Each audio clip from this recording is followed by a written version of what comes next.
My name is Waham, and I have been working in the industry since 2001.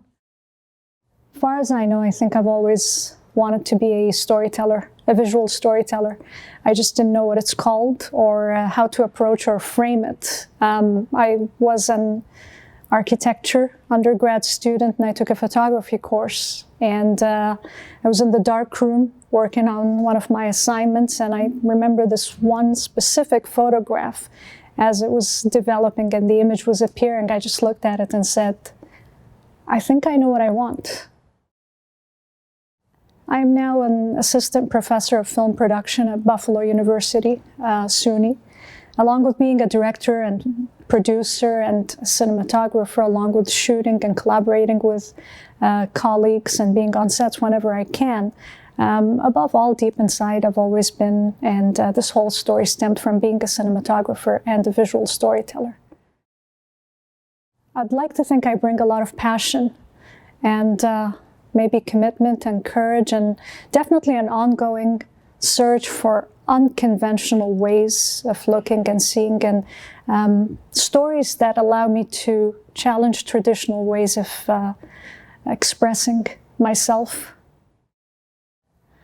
I see my role, I think, as a filmmaker and a cinematographer, someone who's always trying to step back and look at what I'd like to leave behind and what I'd like to contribute to this industry, whether I am assisting or camera operating or shooting or telling my own story.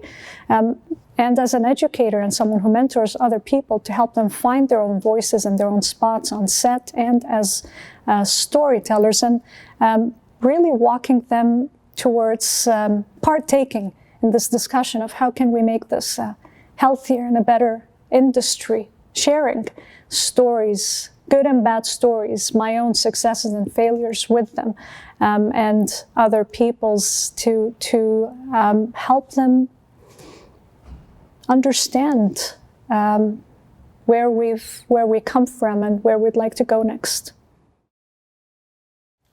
I think some of the biggest struggles are, well, like many independent filmmakers, funding and distributing projects, which is becoming more and more difficult every day. And like many women, the fact that it always feels like you always have to prove yourself. You have to do the extra mile to justify your actions. And it's almost like being on probation, ongoing probation, no matter what you do and where you go in life. That's forever. That is one of the biggest struggles, for sure. The film industry is a relatively newer profession compared to many. That can be intimidating to many women. It's an ongoing, draining and exhausting process of having to challenge so many different concepts and notions on a daily basis the whole time. That's one of the, looking back at it now, I was one of two women in one of our cinematography classes with 17 guys, and we went through different stages. The first was walking into the studio or the classroom and facing the let's see how long she's going to last look. And then you start proving yourself and it changes into another look, but you always have to justify yourself. And I think after a certain point, it becomes a lot more fun. It's like, all right, let's see. This is what we're doing today. Any questions? Becomes part of the process. I think one of the biggest ones, looking back, is to, not beat myself up, not be too hard on myself. Mistakes are the best teacher a person can have, and challenges are opportunities. And quite honestly, I wish someone introduced me to meditation or martial arts earlier in life, because that brings out the Zen in me, both on two different levels. And to really not skip the gym, being on set is an ongoing CrossFit workout. So that's something that I wish someone sat me down and said, do not smoke, go to the gym. That is how you make it as a filmmaker. That's how you can survive. Those are some of the best ones that I actually start and end many classes with. I tell them, listen to me, listen. In general, I think a good cinematographer is someone who's adaptable, someone who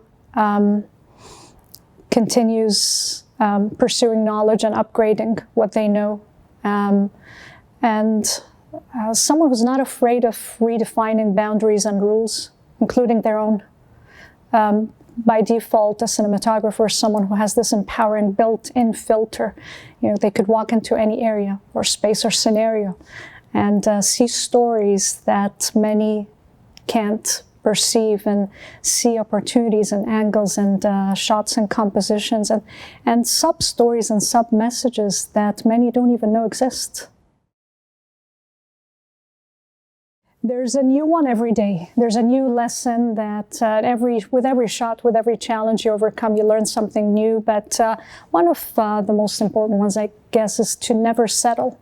Never settle. Never, I hate the words good enough, and it is what it is. If you can afford to not use them, do not use them. Just keep chiseling and finessing and changing and perfecting your work until you can breathe. Until you look at it and you're like, okay, I guess, if you have to take it away from me. That collaboration can be magic when you work with the right people. And still that I'm a lot less forgetful and happier behind the camera.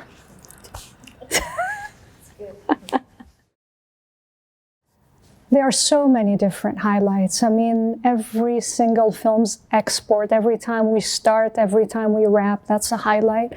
I've received 21 awards and more nominations that were a humbling, profound honor each and every single time. Maybe some of the moments that really stand out were, quite honestly, joining the CSC. I think it was about 10 years ago or so. This is a place that supports women and gives them a voice and an agency, and it's something that many cinematographers here are proud of because of the history of supporting women. Receiving the Best Long Documentary Award in Alexandria Film Festival was a moment that I always look at and consider a milestone. Being nominated for the Robert Brooks Award, the documentary cinematography in 2014 was a very, very important milestone that made me look at my entire career differently. Were some of the highlights, I guess, of this journey. Positive changes. I think we are starting to hear and have good and healthy conversations to have. Years ago, we were taught that, don't talk, listen, and learn. One of our teachers used to tell us, one of my favorite mentors actually, is like, you have one mouth and 2 ears, use them in that ratio on set. And while that is true, and you do need to be respectful, you do need to listen and learn, but that does not in any way mean that you have to put up with abuse, nor that you have to put up with harassment, nor that you have to put up with anything offensive and wrong. We should talk, and we're starting to have much needed, though overdue, but we're there. We're getting somewhere. We're starting to have these movements towards less abusive, healthier, safer work environment. We're starting to talk about things without worrying too much about being troublemakers, without being, that. Those are some of the changes that I'm very proud to see, and that I talk to students about every chance I can. And I tell them, be the kids who don't laugh at offensive, racist, and sexist jokes. Don't be afraid to tell someone, be it a producer or a DP or a director, that you're offended. This is not funny. Life will you'll be respected. There's a lot of good people in the industry as well. You will be supported, you will be heard, you will not be labeled as a troublemaker when you do the right thing. Those are some of the changes that are important today. I'd be interested in any project that stirs this fascination, anything that I can be emotionally involved in, that any story that I'm fascinated in, something that I'd like to work on. But I seem to be really gravitated towards stories of diaspora, migration, indigenous stories, a different viewpoint and challenges and stories of people who've been through a very unique viewpoint and have something to say or add. I'm interested in these stories, and ultimately any good opportunity to approach filmmaking through a very unconventional, or to innovate, or to try to come up with my own storytelling fusion. That's a story I'd be interested in working on. I'd love to work on any given day and any given project with strong and smart women and good, strong and smart men who respect and support these strong and smart women. And at the end, ultimately, like-minded artists who are not afraid of innovation. This past summer, there was a seminar presentation that I gave, and I concluded with these stats that were based on 2016, 2017, 200 films that were considered commercially successful, noteworthy films. The overall percentage of female cinematographers is still 4% in North America. The overall percentage of female composers is now 3%. The overall percentage of female sound designers is 5%, and the overall percentage of women of color in key crew roles in the film industry in North America, based on 200 films, is 1%. And that is something that I'd like to see change, that many of us would like to see change. I mean, even the percentage of men of color is not that healthy behind the cameras on, these film sets. They're 11%, and this is something that we need to talk about. And someone in the audience jumped and said, well, what are you suggesting, that we prioritize looks and race and gender, before talking about their CVs and portfolios? Absolutely not. Absolutely not. The artistic merit is always going to have to come first, but to have this conversation is actually a place to start.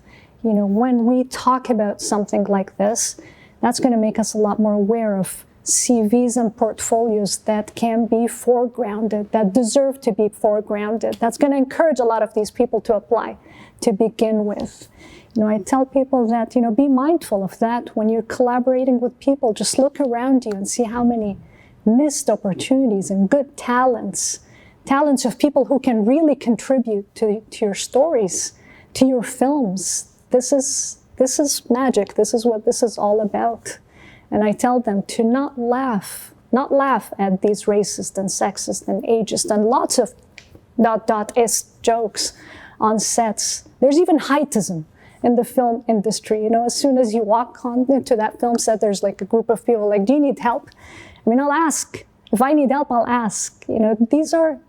These are things that we need to talk about. I tell them that it is not cool to climb up a ladder without being spotted. That doesn't make you a cool person. It is not cool to lift something heavy without asking for help. This is a culture that exists in many industries, and the film industry is one of them. And to talk about what I think is wrong and what other people think is wrong is how we start fixing it. I don't know, create a hashtag to start. It'll be commercialized and it'll be a fun meme, but it'll be a place to start, and it'll be something that we can work on. Let's talk about everything that is wrong. I still tell them about the story of Sarah A. Jones. And I tell them that we still slate and discuss that every now and then. And remember, a girl who thought that getting the shot is more important than her own health and safety. And why did 50 people, look at her and no one said, stop, don't get the shot? why do people have to die why does someone have to die driving back home after an 18-hour,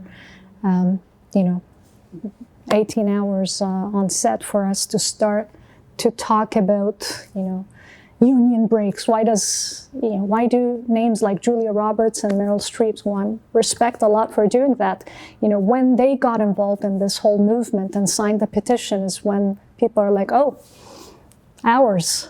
I guess we could talk about that, and maybe, let's talk about this and get more celebrities to endorse this movement. And when these women look around and they see a gaffer or a grip tired in the background, they're like, I'm not rolling.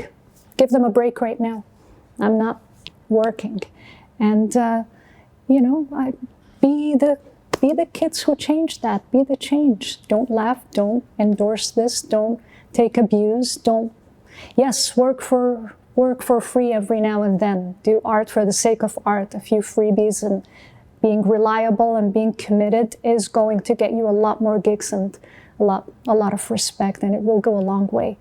But don't submit to abuse so we can start changing this abusive culture.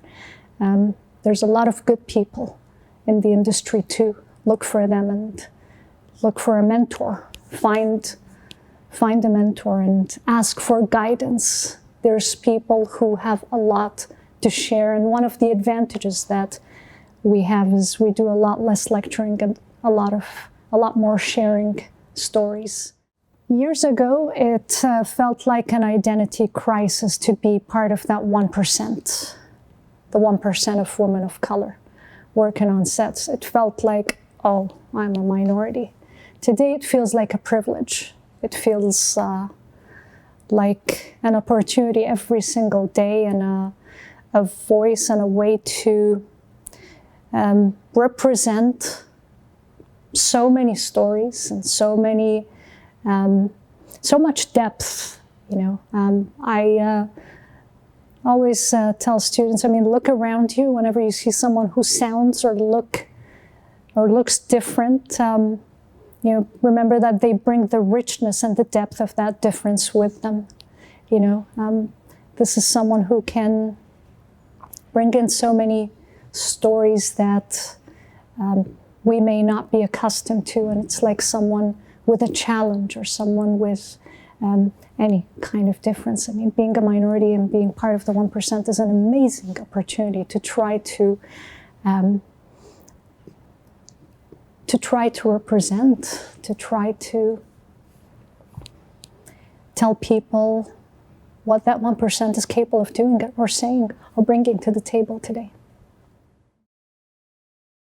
So the cinematographer is one of the essential storytellers, one of the essential makers of that concept, one of the people who partake in assembling it together, just like the director, just like the editor and the gaffer and the PA and catering service and every single person who works on that set. But the cinematographer has a way of approaching it that's quite unique and different. They have this multi-dimensional way of perceiving the script, and I think it's a talent, and it's also something that you need to continue feeding and nurturing and working on. You get to exercise a lot of new muscles every time you approach a new script or a new concept or a new treatment and partake in it. And I find that fascinating.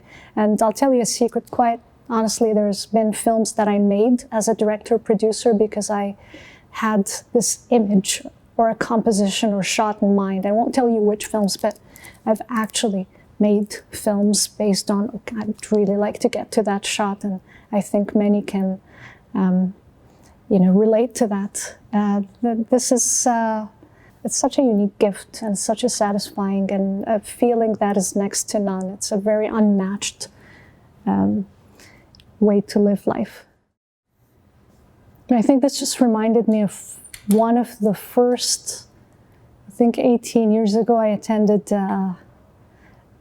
after finishing undergrad school, a certificate in filmmaking, and we had to watch Citizen Kane 3 different times. We had to watch it and then we had to watch it muted without sound and study it, and then we had to listen to it. And, you know, when I watched it without sound is when I started to think about things differently. I don't just agree with you and think that the cinematographer is the author of the image. The cinematographer is actually the author of a script that is parallel to the initial story, to the actual script that the screenwriter or the director think that they're working on. You know, it's a complete different universe and world, and this is someone who has this level of emotional curiosity towards your project, and working on it, you know, teaming up with the right people can elevate it to a complete different project and a complete different story that changes and varies from, you know, depending on who you're working with. You know, every cinematographer is a screen and image writer, and an image is a story creator on their own. It has 17 dimensions. And like, it's not just, you know, you're thinking about coverage and you're thinking about possibilities and potential different viewpoints and perspectives, and breaking rules and how that can add to your film, and coming up with a conventional versus an experimental versus an alternative viewpoint. Each one of these is a film, you know, is a different film each. It's a different story each, and it's a complete different universe of possibilities each. And it's all about, today we're talking about cinematography. If you're talking about, you know, some of the other mise-en-scène aspects, that's going to take you different places. But I'm biased again, and I think that this person is such an essential, you know, part of the initial, you know, creation. You'll have to deal with a lot of difficulties and challenges, and even guys, even young men. You know, it's a very competitive industry, and that doesn't always bring out the best in people, unfortunately. And it does with certain people. It really depends on what you're trying to do and what you're trying to say in life. But the hassle is there, and it's an ongoing struggle.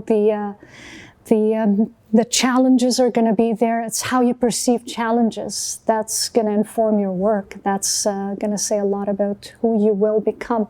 Every woman, and you know what, every man in this industry has their insecurities. Every single one of us, women have certain complexes working in this business that quite often turns into a talent and fuels a lot of their capabilities and a lot of their potential.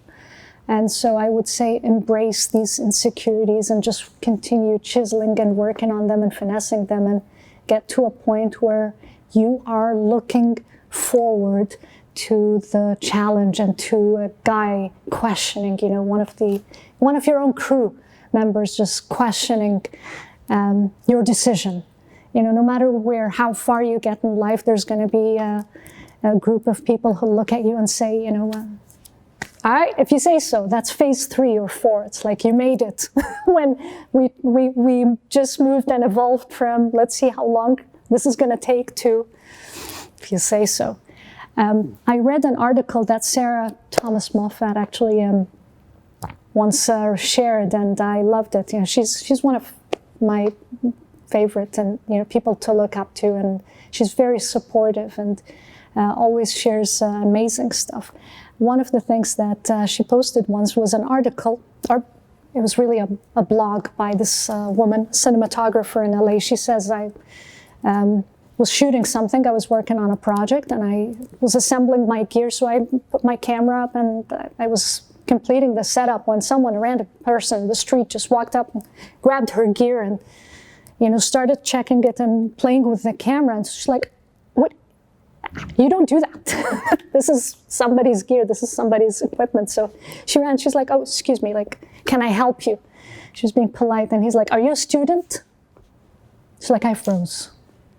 I froze. She was a 30-something-year-old, accomplished director of photography who has worked on countless sets for 17 plus years, and she looked at this person who was like a random person, harmless probably, in a benign way, asked her, "Are you a student?"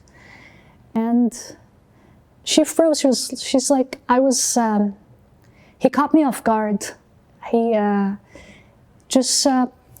I could not find the right words. I was so hurt and surprised, and he represented so many different questions and so many different realities that we deal with on everyday basis that I wasn't sure how to answer them all in one word or sentence. At the end of the article, she's like, if time goes back, I'd look at him and say, no, I'm a professional, but I'll use this, I wish I coulda, shoulda, to fuel every single setup and every single shot and every single angle I get to in life in future. And I remember, that article a lot, and I remember a lot of different horror stories that I have been through, that a lot of my colleagues and friends have been through. And I use them as a positive, good story a good story to tell people that, that you'll deal with challenges like any profession. These are ours. These are our difficulties, use them to become better and to shine above the rest and to say something about who you are and where you come from. And it was something that we talked about, in that seminar or presentation, that guy's like, so what, you want to turn this minority thing or women or people of color to a hashtag? I'm like, oh, I wish. I mean, if even that would take us to places. I mean, it's anything would help.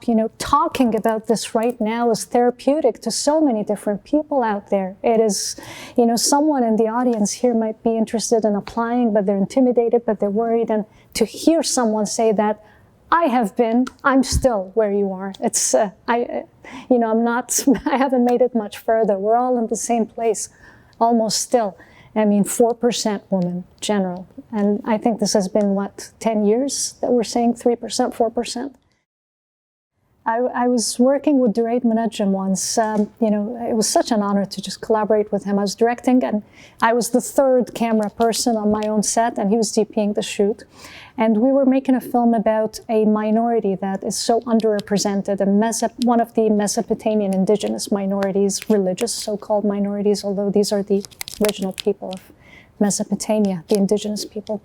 And it's where my family actually comes from. And on a personal level, it was interesting, but as a filmmaker, I had irresistible access to this community. Duraid was very interested in the story, and he very kindly agreed to work with me on it. And we were shooting on set. And we were shooting a baptism in Cambridge. And the head priest of the Mandaean head priest, that's the name of the minority or so-called minority or religion, Mandaeans.